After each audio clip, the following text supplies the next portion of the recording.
ये 200-300 आईडी से शेयर मार दै छी जे अहाँके कम से कम व्यू बढ़िया निकलत। हमर व्यू ओनाहितो आबै छै ठीक ठाक। जेना ओकर आयल छै मिथिला मीटर वाला सबके हम सब ग्रुप में डालि दै छी ने, भाजपा पूरा ग्रुप में चला दै छियै। छोड़ि देबै, शेयर नहि करब। मिथिला मिरर से ज्यादा व्यू नहि हेतै तऽ काल्हि से हम आब न्यूजे बनेनाइ छोड़ि देबै। कहाँ डरलियै भाईजी? यौ एखन एबे केलहुँ हन, आब एडिट सब करबै तऽ भोरे में आब डालब। डालू ने, अहाँके व्यू बढ़बै छी एखने से। अब एखन कनी टाइम लागत, आब कनी खाय पियब ताहिके बाद कनी एडिट करब तहन। हाँ तऽ आराम से 9 बजे तक आधा एक घंटा में तऽ भए जायत। ठीक छै, हम करै छी डालै छी। 1 घंटा में डालब ने तऽ कम से कम 200-300 आईडी ग्रुप में डालि दै छियै। 200-300 आईडी से शेयर मारि दै छी जे अहाँके कम से कम व्यू बढ़िया निकलत। हमर व्यू ओनाहितो आबै छै ठीक ठाक।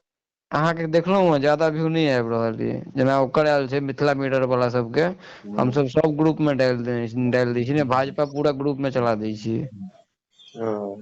तऽ अहाँ बनाउ ने, एखन डालि देबै सब, कियाकि 11 बजे से पहिले डालब तऽ व्यू ज्यादा अबै छै, नहि तऽ सब सुति जाइ छै ने तऽ नहि अबै छै। हमहुँ आईफोन रखने छी ने।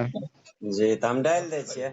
हाँ डालू ने, हम अहाँके व्यू पूरा भाजपा ग्रुप जते होइए ने सब में मधुबनी जिला में हम छा दै छी।